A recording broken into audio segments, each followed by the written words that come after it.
తెలంగాణ ప్రజల మీద, తెలంగాణ అడ్మినిస్ట్రేషన్ మీద, అక్కడ ఇతర మహిళలు పడుతున్న బాధల మీద మొన్న మెడికో ఆత్మహత్య, బాసర్లో పురుగుల భోజనాలు తిని విద్యార్థినులు హాస్పిటల్లో పడటం, అందులో వరంగల్ విద్యార్థి కూడా చనిపోయినట్టు గుర్తుంది నాకు. జగిత్యాల్లో సి సెక్షన్లు చేయించుకొని ఇన్ఫెక్షన్ బారిన పడి మరణించిన మహిళలు, వామన్ రావు దంపతుల హత్య నడి రోడ్డు మీద, ఇట్లా ఇతర మహిళల మీద అఘాయిత్యాలు పెరిగిపోవటం, క్రైమ్ పెరిగిపోవటం మీ పోలీస్ డిపార్ట్మెంట్ ఒప్పుకున్నది. ఈ రకంగా ఇవన్నిటి మీద కూడా నిన్న మీ కవిత మీద ఉన్న చిత్తశుద్ధి మీద 10% తెలంగాణ ప్రజల మీద పెట్టుంటే బాగుండేది. మొత్తం కేబినెట్ రాష్ట్రాన్ని గాలికిసి పెట్టి ఈడొచ్చి కూర్చున్నది. మీరు ఏం చేస్తారా ఈడ కూర్చొని? మీరు ఏం చేస్తారు? మస్కాలు కొట్టుడు తప్ప, మస్కాలు కొట్టుడు బంద్ చేయండి ఇప్పటికన్నా.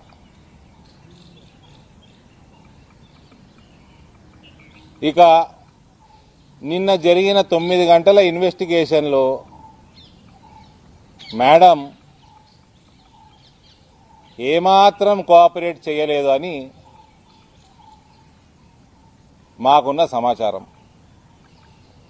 ఆ ఈడీ అధికారులు ఎందుకు, ఏమిటి, ఎలా అని అడుగుతుంటే ఏమో తెలియదు, గుర్తులేదు అని ఈమె జవాబులు ఇస్తున్నారు.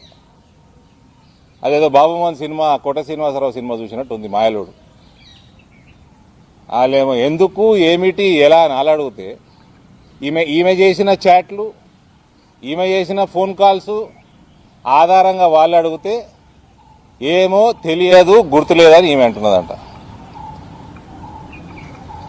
ఇట్లా కోఆపరేట్ చేయకపోతే తొందరగా కస్టడీలోకి తీసుకోవాల్సి వస్తుంది. కాబట్టి ఏదో మీరు సత్యపూసలైతే, మీరు నిజంగా కూడా ఏం తప్పు చేయకపోతే హడావిడి ఎందుకండి? ఈడీ విలువని, సిబిఐ విలువని, ఎవరైనా విలువని రండి, అడిగిన ప్రశ్నలకు జవాబు ఇచ్చి పోండి. ఇంత హడావిడి ఎందుకు? ఇంత టెన్షన్ ఎందుకు? మీరు తప్పు చేశారు కాబట్టి టెన్షన్. మీరు వేల కోట్ల రూపాయలు ప్రజలై, తెలంగాణ ప్రజలై దోసుకుంటూ కాకుండా ఢిల్లీ ప్రజలై కూడా దోసుకుంటున్నారు కాబట్టి టెన్షను. మళ్ళీ ఏదో మీరేమో కడిగిన ముత్యం అన్నట్టు మీ చేతికి 20 లక్షల వాచు, కోట్ల రూపాయల కమ్మలు ఏదో మీరు కష్టపడి సంపాదించినట్టు. మీ చరిత్రలు తెలియదా తెలంగాణ ప్రజలకి? మీ నాయన చరిత్ర తెలియదా? మీ అన్న చరిత్ర తెలియదా? నీ చరిత్ర తెలియదా? ఎందుకు మొత్తం ఆగం పట్టిస్తున్నారు?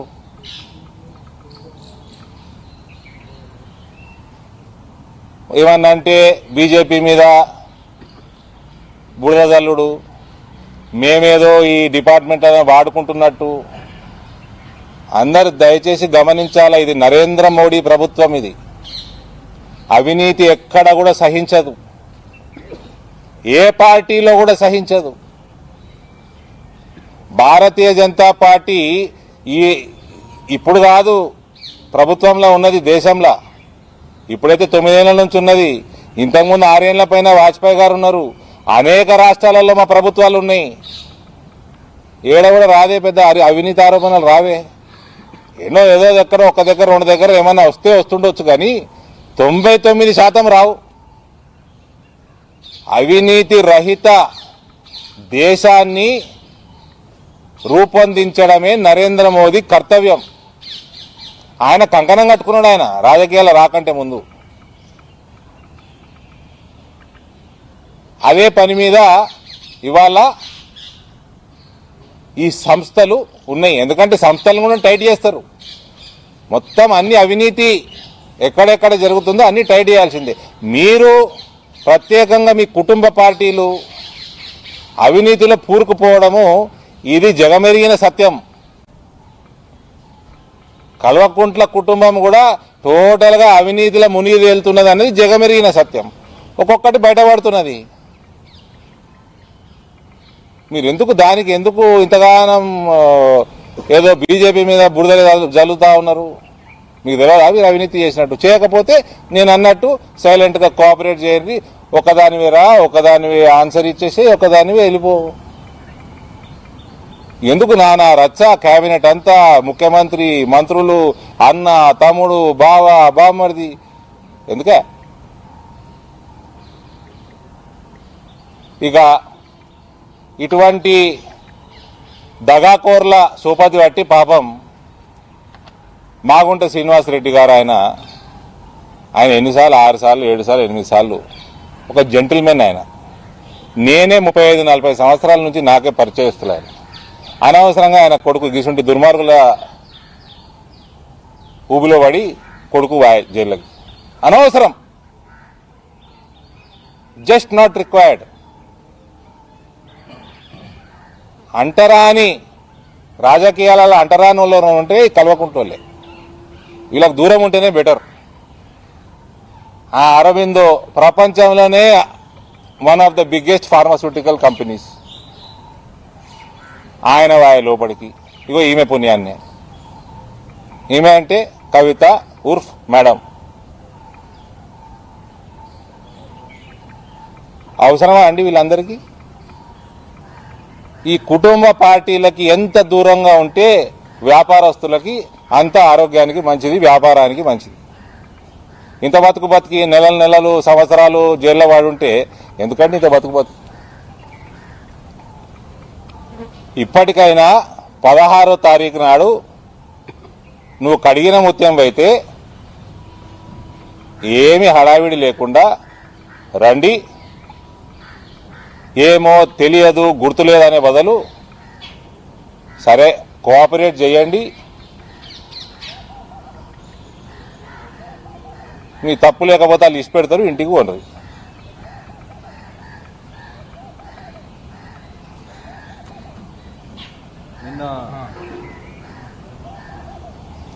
నిన్న బీజేపీ అధ్యక్షుడు బండి సంజయ్కి వ్యతిరేకంగా టీఆర్ఎస్ వాళ్ళు ఇక్కడ తెలంగాణ భవన్లో ఆయన దిష్టిబొమ్మ దహనం చేశారు, కామెంట్స్ చేశారు, అసభ్య పదజాలు ఉంటారు. ఆ వ్యాఖ్యలు మీరు ఏమంటారు? బండి సంజయ్ గారి వ్యాఖ్యలు నేను సమర్థించను. బండి సంజయ్ ఒక ఇండివిజువల్, ఒక మెంబర్ ఆఫ్ పార్లమెంటు, ఒక పార్టీ ప్రెసిడెంట్. ఆయన మాట్లాడిన మాటలు మాత్రం నేను సమర్థిస్తలేను. భారతీయ జనతా పార్టీకి దానికి సంబంధం ఉంది అని నేనైతే ఒప్పుకోను. ఆయన మాట్లాడిండు, దానికి సంజాయిషి ఆయననే ఇచ్చుకోవాలి. కాబట్టి రాష్ట్ర అధ్యక్షుడు హోదాలో ఉన్నాడు కాబట్టి పార్టీలకి ప్రత్యేకంగా జాతీయ పార్టీలకి రాష్ట్ర అధ్యక్షులుగా ఉన్నప్పుడు అదేదో పవర్ సెంటర్ కాదు, అది it is only a coordination centre. విపరీతమైన బాధ్యతలు ఉంటాయి కాబట్టి దాన్ని ఉపసంహరించుకుంటే మంచిది.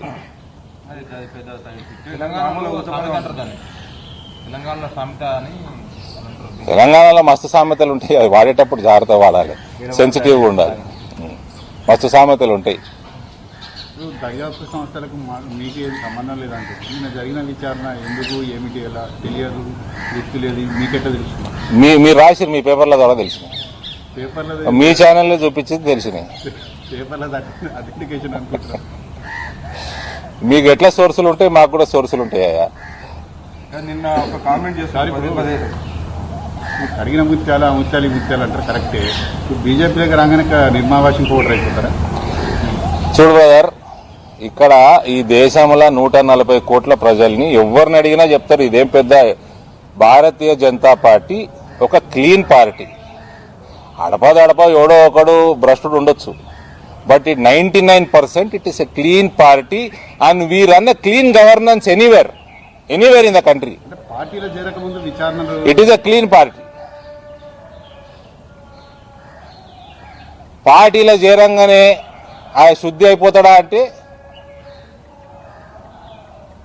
అది అనవసరమైన అలిగేషన్స్ తప్ప దానికి వేరే అర్థాలు లేవు, దాని గురించి కమెంట్ చేయాల్సిన అవసరం లేదు. వీళ్ళ సంగతి వీళ్ళు మాట్లాడమనండి. ఇప్పుడు ఎంతసేపు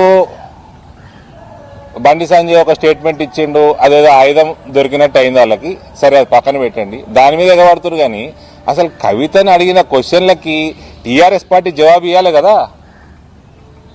వాళ్ళ అన్న ఈడికి ఉరికొచ్చే బదులు, వాళ్ళ నాయన అంత కేబినెట్ పంపించే బదులు దానికి జవాబులు ఇవ్వండి. అసలు మీకు ఏం సంబంధం? మీ చాటింగ్లు ఎందుకున్నాయి? మీరు ఓబరాయ్ హోటల్ స్వీట్ రూమ్లలో రోజులు కూర్చొని ఎందుకు లిక్కర్ పాలసీలో మీరు ఇన్వాల్వ్ అయినరు?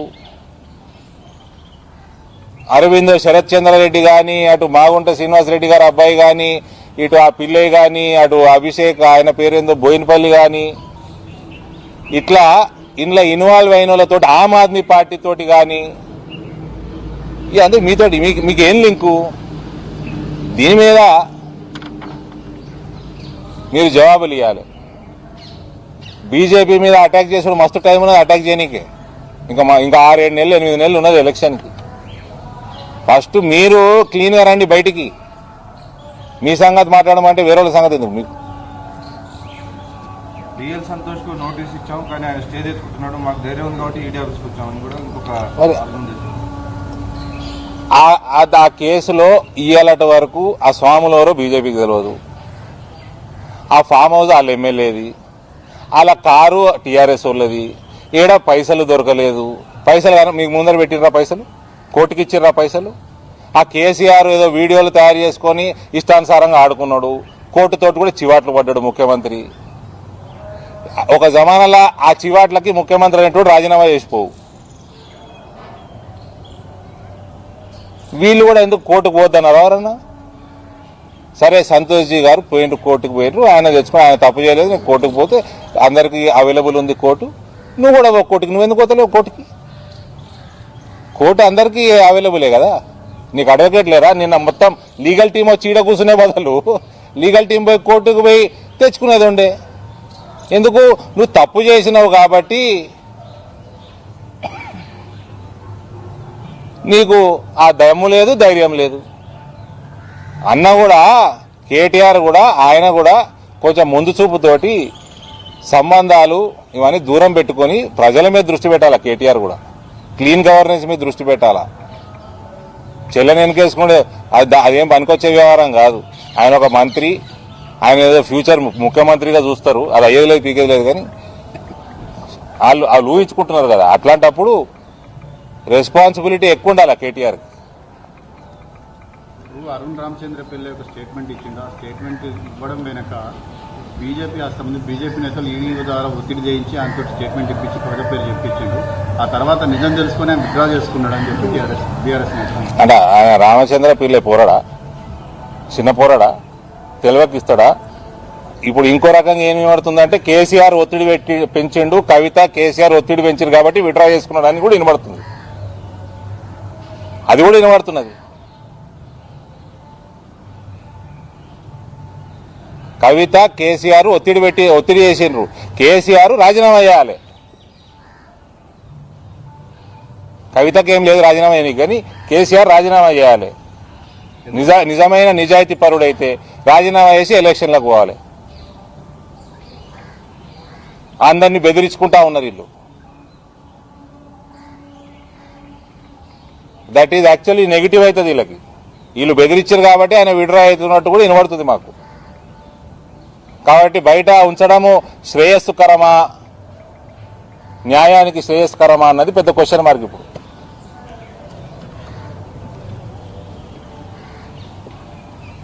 అంబానీ కోసం మీరు అనేక పాలసీలు చేంజ్ చేశారు. సో పాలసీలు చేంజ్ చేసిన మిమ్మల్ని కూడా ఎందుకు జైల్లో పెట్టొద్దు అని చెప్పి ఏం పాలసీ చేంజ్ చేశారు? కోర్టుకు పోండి. హిడెన్బర్గ్ నివేదిక వచ్చింది. అందులో హిడెన్బర్గ్ కూడా హిడెన్బర్గ్ హూజ్ దట్ ఫెలో? ఎవడాడు? మీకేమైనా ఉంటే కోర్టుకు పోయి తెచ్చుకోండి, ఎంక్వైరీకి తెచ్చుకోండి. ఒకప్పుడు జగన్ మీద శంకర్రావు తెచ్చుకోలే కోర్టుకెళ్ళి? మీరు కూడా తెచ్చుకోండి. ఓడొద్దన్నాడు.